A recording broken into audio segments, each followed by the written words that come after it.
નમસ્તે મિત્રો, હું સુહાની. આજે આપણે ગામની મજેદાર વાર્તા સાથે અવિભાજ્ય સંખ્યાઓ શીખીશું. એક ગામમાં સંખ્યાઓ રહેતી હતી. કેટલીક સંખ્યાઓ ખાસ હતી. 20 સુધીની અવિભાજ્ય સંખ્યાઓ છે. 2, 3, 5, 7, 11, 13, 17 અને 19.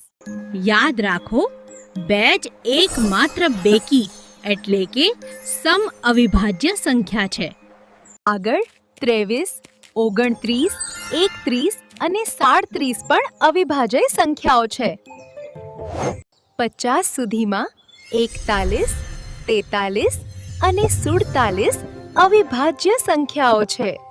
આમ જ 53, 59, 61, 67 પણ અવિભાજ્ય સંખ્યાઓ છે.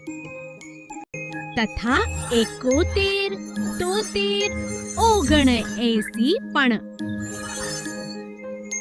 અને 100 સુધીની સંખ્યામાં છેલ્લે 83, 89 અને 97 અવિભાજ્ય સંખ્યાઓ છે. આવી મજેદાર રીતે ગણિત શીખવા માટે જોડાયેલા રહો સ્ટાર કોચિંગ ક્લાસ ધોરાજી સાથે.